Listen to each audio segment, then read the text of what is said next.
Hello students, आज हम हिंदी व्याकरण का अध्याय 2 करेंगे जिसका नाम है वर्ण विचार। संकेतों के आधार पर नीचे दिए गए वर्णों से शुरू होने वाले नाम लिखिए। क से शहरों के नाम लिखिए, कानपुर, केरल, कर्नाटक। ख से गाँव के नाम लिखिए। ग से पशुओं के नाम लिखिए। च से पक्षियों के नाम लिखिए और र से मिठाइयों के नाम लिखिए। वर्ण उच्चारण के स्तर पर भाषा की सबसे छोटी इकाई ध्वनि कहलाती है। बोलते समय हम शब्दों का प्रयोग करते हैं और सभी शब्द ध्वनियों के मेल से बनते हैं, अर्थात प्रत्येक शब्द में अनेक छोटी छोटी ध्वनियाँ होती हैं। जैसे मोर नाच रहा है, वाक्य में 4 शब्द हैं, मोर नाच रहा है। तो इन चारों शब्दों में कई छोटी छोटी ध्वनियाँ हैं। इन ध्वनियों को लिखित रूप में वर्ण कहते हैं। वर्ण भाषा की वह सबसे छोटी ध्वनि है जिसके और टुकड़े नहीं किए जा सकते। वर्णों के प्रकार। हिंदी की वर्णमाला में 3 प्रकार के वर्ण होते हैं, स्वर, व्यंजन और अयोग वाह।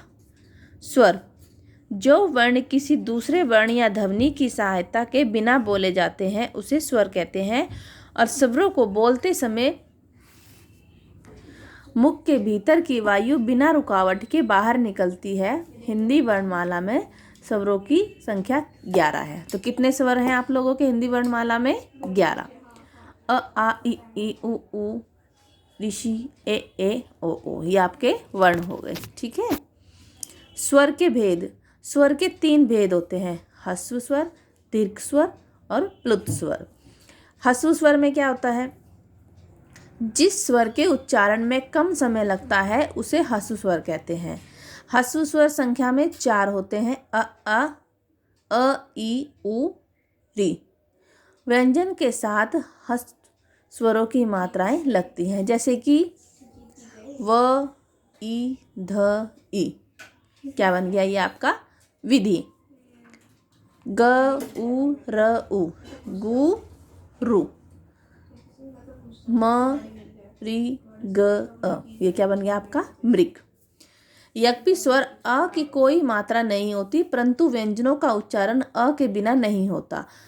आप जैसे कि क बोलोगे तो आ की आवाज आई, तो ये किससे बना? क जमा अ से आपका क बना। च जमा आ से आपका च बना और म जमा आ से आपका म बना। जैसे आपको अब नमन लिखना है, तो नमन लिखने के लिए आप क्या करोगे? न, अ, म, अ, न, अ। क्या बन गया आपका? नमन। ठीक है।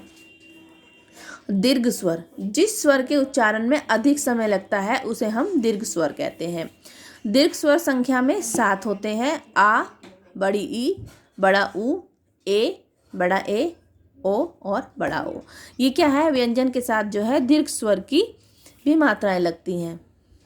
जैसे हाथी, तो आपका हा पे आ का डंडा, थ पे बड़ी की मात्रा, ये हो गया आपका हाथी। भालू, मेरे, हे, क्या हो गया? ये है। ता पे ओ की मात्रा क्या हो गया आपका? तो, ता पे आ का डंडा ता, ये हो गया आपका तोता।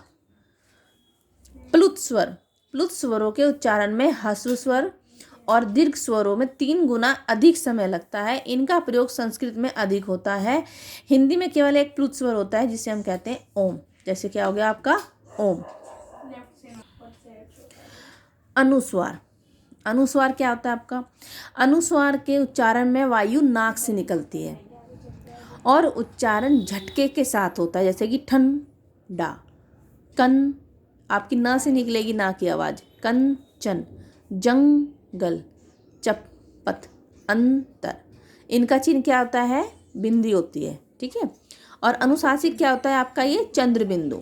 अनुशासिक के उच्चारण में आयु जो है आपकी नाक और मुख दोनों से, मतलब आपकी जो हवा है वो नाक में से भी निकलेगी और वो आपके मुख दोनों से निकलेगी। जैसे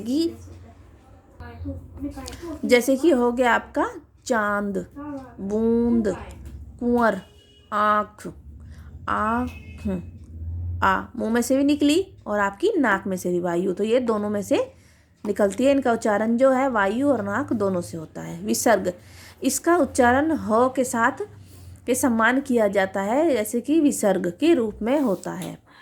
प्रातः, अंत, आदि। ठीक है, यहाँ तक इस पाठ को पढ़िए, समझिए। Thank you.